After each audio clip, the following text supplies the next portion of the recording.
Ini baru betul-betul ayam gepuk. Baru tahu ayam gepuk tomat dia ada ayam crispy. Dua dia bagi.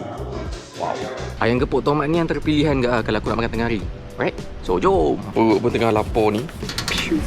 Dapat 2 ayam kan? 2 ayam dapat? Ya memang dapat 2 ayam. Wow.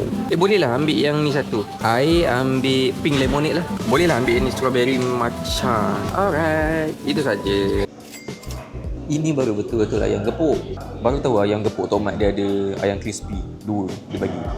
Wow. Ada kubis goreng. Ayam crispy ada 2. Ni sambal dengan kacang gajus.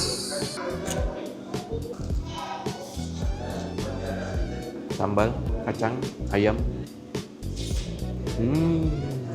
Ayam gepuk tomat ni antara yang top list aku dalam ayam gepuk. Tengah hari je cari.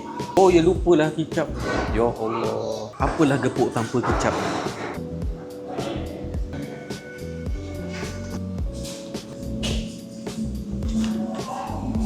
Ayam gepuk tomat ni bukan setakat ada ayam gepuk je. Dia ada juga ayam kicap tomat, bakso, indomie dengan seafood.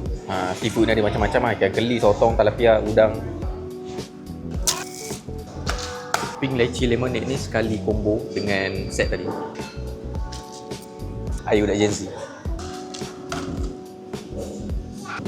Alright. Ayam gepuk tomat ni ada dekat Bandar Seri Putra. Buka dari 11 pagi sampai 9.30 malam. Tapi restoran ni ada 2 level tau. Bawah dengan atas. Setelah ramai kat bawah ni boleh pergi atas.